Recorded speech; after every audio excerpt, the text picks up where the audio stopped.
کا مذاق اڑائیں گے تو آپ اسرائیلی کہلائیں گے, آپ اس کے سپورٹر ہیں.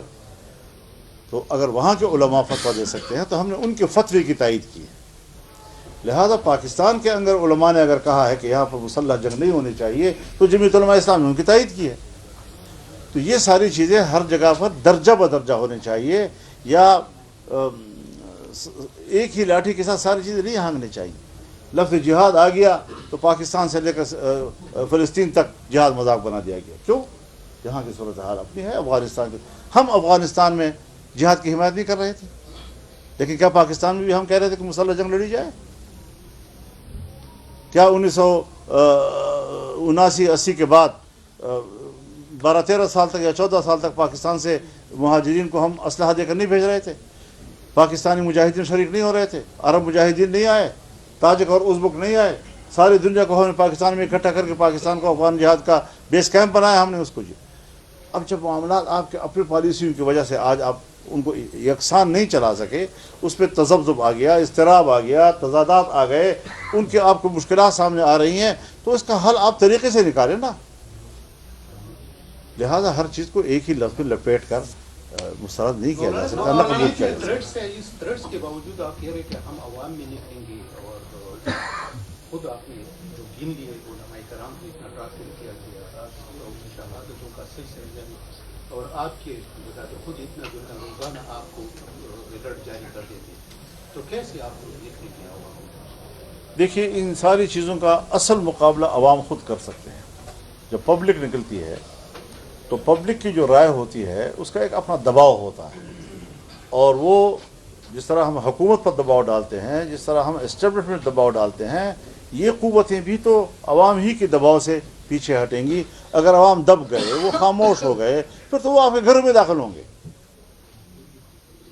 آپ کے گھروں کی ملکیت اپنے ہاتھ میں لے لیں گے, آپ کی عزتیں اپنے ہاتھ میں لیں گے. جی لہذا عوام کو بیدار رہنا, عوام میں شعور پیدا کرنا, اس میں ہمت دینا, اس میں جرت اجاگر کرنا, یہ ایک سیاسی جماعت کی ذمہ داری ہے, اور جمعیت علماء اسلام وہ ذمہ داری پوری کرنے کے لیے میدان میں آئی ہے. کراچی میں میلین مارچ ہوا, ہم نے خود اپنے پچھلے تمام ریکارڈ خود توڑے ہیں. اتنا بڑا اجتماع ہے, تا حد نظر انسانیت تھی. اور اب 27 کو انشاءاللہ مینار پاکستان پر وہی صورتحال ہوگی, پھر 11 مئی کو انشاءاللہ ہم پشاور میں ملیں گے اور ٹھیک ٹھاک ملیں گے انشاءاللہ. بہت